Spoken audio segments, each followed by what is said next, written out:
Une belle combinaison de sonorités d'instruments de musique traditionnels dans cet espace restreint. Loin d'un spectacle grand public, c'est l'un des stands de la Foire internationale de Parakou, la 4e du genre, et à toutes les éditions, le village du Burkina Faso, le pays des hommes intègres, marque sa présence par une cohorte d'exposants.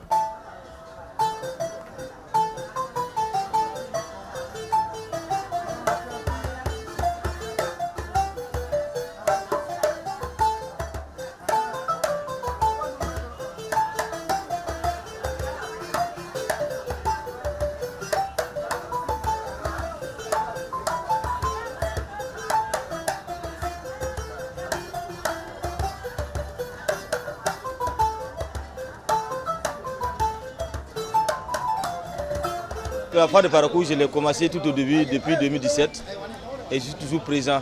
Tant que je suis là, je n'ai pas de tournée en Europe, je suis toujours à Parakou. Voilà, Parakou, c'est une ville qui m'anime et que j'aime beaucoup.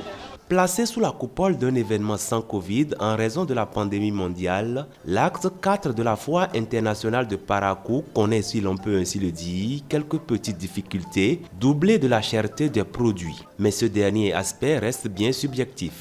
Cette année, il n'y a pas beaucoup de clients qui rentrent, mais un peu ils l'achètent. Mais il y a un peu de changement comme toujours. Je ne sais pas quelle méthode on peut mettre en place pour attirer plus de gens parce qu'il n'y a pas vraiment de l'affluence. Il n'y a vraiment pas de l'affluence et ça crée un peu un problème du côté des ventes. Les produits sont aussi chers. Si les vendeurs peuvent aussi revoir les prix des produits, c'est très bien. Sinon, les gens... Vraiment, ils en veulent vraiment, mais ils n'ont pas les moyens pour pouvoir acheter les produits. Dire que c'est cher d'un côté, oui. Et de l'autre côté, non. Parce que déjà, c'est de l'art. Chaque instrument que tu crées, c'est juste unique. Donc après, je pense que ce n'est pas tellement cher.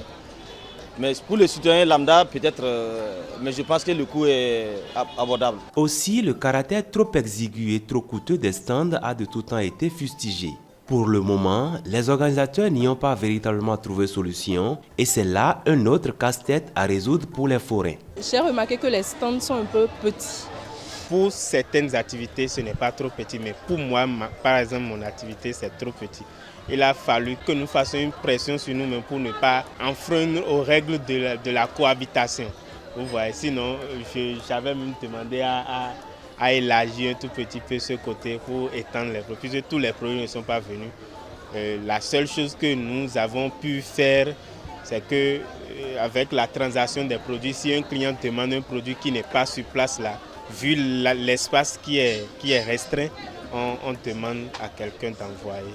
Donc pour d'autres fois, s'ils peuvent nous réserver des stands, pas des stands comme chez nous, mais des stands qui peuvent apprivoiser nos produits et nous servir également de bons cadres pour faire connaître nos produits et pour faire l'éloge de la foire, puisque cette foire n'est pas également pour les entrepreneurs, n'est pas seulement pour ceux-là qui veulent vendre, mais c'est également pour le pays. S'il y en a qui se plaignent de méventes et autres difficultés, en voilà un habitué de ce genre d'événements, et notamment celui de Parakou, qui relativise. Quand je viens à la foire de Parakou, les objectifs sont atteints. Voilà, c'est déjà le partage et montrer les instruments de musique traditionnelle burkinabé au peuple béninois qui n'y connaît pas forcément. Voilà, c'est des cultures un peu différentes. Donc j'essaie de montrer ma culture aux Béninois. Et voilà, je pense que déjà même c'est un grand avantage. Voilà, on ne parle pas juste d'affaires, quoi. Juste voilà, faire connaître les instruments burkinabés, c'est déjà un grand avantage pour moi. Plus de 600 stands à gérer, 3 grands spectacles et près d'un mois sans sommeil, c'est le défi que tente de relever le comité d'organisation, dirigé de main de maître par le premier adjoint au maire, Charles Tokor, pour ne pas le citer. Pour cette 4e édition, nous avons, comme à l'accoutumée, vu les choses en grand. Ce sont des centaines de stands pour les forains de plus d'une dizaine de pays. Ce sont des spectacles géants avec l'appui de nos sponsors officiels. Ce sont également 2 autres sites à travers la ville afin de décongestionner ce site-ci et aussi rapprocher certains forains des localités aux extrêmes de notre ville. À l'occasion de la présente foire, toutes les dispositions sanitaires se rapportant à la lutte contre cette pandémie du siècle ont été prises et l'organisation s'est engagée à les faire respecter. Cette fois, j'en suis déjà rassuré, impactera positivement sur le tissu social de Parakou et des communes partenaires. Elle est une occasion rêvée permettant à la ville de ressortir les potentialités économiques et artisanales, tant locales que nationales, comme vous avez déjà pu le constater. Je sais d'ores et déjà compter sur les forains qui connaissent les objectifs de la foire et qui font chaque fois l'effort de rendre la fête assez belle. Je sais aussi compter sur les Paraquois et les Paraquoises pour saisir au mieux ces opportunités de fin d'année. Monsieur le maire, je salue votre engagement à pérenniser l'organisation des foires internationales, devenue une tradition à Parakou. À l'occasion de la présente édition, qui est la 4e, je vous adresse, de même qu'à toute l'équipe de l'administration et au conseil municipal, mes félicitations. Chers forains et foraines, soyez rassurés que les mesures sécuritaires sont prises pour vous faciliter le séjour à Parakou et le bon déroulement de vos activités commerciales pendant la période de la foire. Chers sponsors, je m'associe au maire pour vous exprimer ma gratitude suite à vos différents soutiens et contributions à l'organisation de cette grande rencontre d'échange et de brassage qui honore la ville de Parakou et le département du Timbuktu tout entier. Aucune œuvre humaine n'étant parfaite, les appréciations de cette édition de la FIP 2021 ont libre cours. Dans l'organisation, de mon côté, moi, je n'ai pas eu de problème. J'ai demandé le stand, ça a été attribué. Je pense et constate que ça a été bien organisé. La sécurité y est, donc je pense qu'il faut renforcer ça. Les éditions passées, c'était vraiment bien organisé. Mais cette année, il y a eu vraiment des choses qui, j'espère qu'ils vont améliorer, quoi. C'est pas facile. Depuis quand nous avons lancé officiellement la foire, et je dois vérifier l'installation des forains dans les stands. Est-ce qu'ils n'ont pas occupé de façon anarchique les couloirs de passage? Et si c'est le cas, on les demande gentiment, on les sensibilise que les couloirs sont là pour qu'il y ait la fluidité, pour que les clients puissent venir voir et acheter leurs produits, et nous les faisons retourner de façon la plus simple possible dans leur stand. En termes d'organisation, c'est qu'il n'y a pas match, c'est la meilleure, parce que nous avons déjà de l'expérience. Chacun sait ce à quoi il est attendu, il sait ce qu'il a à faire, il n'y a pas de l'amalgame, chacun s'occupe de son domaine. C'est un événement qui cadre bien avec la vision du chef de l'État dans sa volonté de promouvoir et de valoriser la production locale pour mieux révéler le Bénin aux autres nations.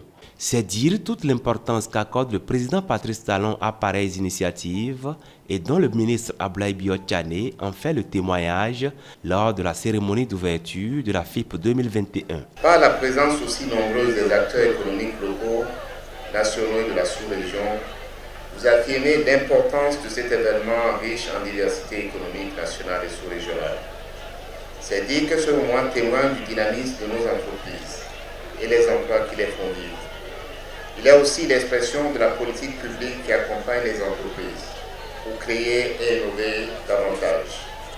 Elle est aussi notre reconnaissance que l'intégration économique est partie de notre stratégie économique nationale.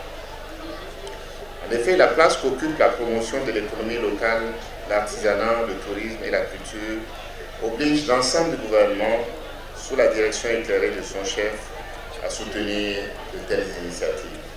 Et c'est ce qui justifie la présence de la forte délégation gouvernementale que je conduis aujourd'hui. Je ne vous cache donc pas le plaisir qu'est le mien d'être présent à cette foire internationale en ce moment si particulier, que je peux résumer en 3 points importants. En le premier lieu, la vision du maire d'alors. Je veux nommer mon frère et ami Charles Tocor, qui a pris conscience depuis 2018 de l'importance que pouvait revêtir une foire dans la dynamisation du tissu économique de l'environnement donné. Et je veux saluer l'initiative aussi, la volonté déterminée du maire Zimin de continuer cette initiative. En second lieu, la position géostratégique de la ville de Parakou, véritable croisement entre le nord et le sud, l'est et l'ouest, laquelle position lui permet de répondre à la diversification des services, permettant ainsi l'afflux des investissements directs étrangers dans notre pays et surtout dans cette région de Parakou. Et en troisième et dernier lieu, cette foire est l'occasion de rassembler non seulement des opérateurs économiques, mais des cultures de toute la région. La foire internationale de Parakou, ce n'est pas que des articles et des stands à visiter. C'est aussi un espace qui fait office de zoo pour les enfants et autres curieux. On a amené les chiens, les pans, et le chameau, le cheval, le bois, le python, le tortue géant, la bûche, donc, etc. Les jours s'égrènent déjà et le 30 décembre 2021, la 4e édition de la Foire internationale de Parakou va refermer ses portes et la ville retrouvera son aspect d'avant l'événement. Il n'est jamais trop tard pour faire de bonnes affaires. L'essentiel est de se décider avant la fin de l'opportunité. Nous appelons les visiteurs à faire massivement le déplacement pour venir voir tout ce que nous avons apporté pour eux comme marchandises. Ici, nous avons des PC, des accessoires informatiques, la maintenance. Je peux dire encore à ceux qui hésitent de passer, il y a vraiment de bonnes choses qui sont là. Et pas très cher. Ils peuvent passer, même s'ils n'achètent pas, ils peuvent passer au moins, regarder, visiter les stands et voir ce qui est sur place. Et si possible, prendre le numéro des forains et pourquoi pas par la suite contacter les forains pour pouvoir effectuer des achats. Bonne chance à nous tous, que Dieu amène beaucoup de clients. Santé, que l'année prochaine encore on vient. Mais en attendant les derniers clients et visiteurs, ceux qui font déjà le déplacement du champ de foire de Parakou peuvent savourer de belles sonorités comme celles offertes par cet exposant artiste musicien.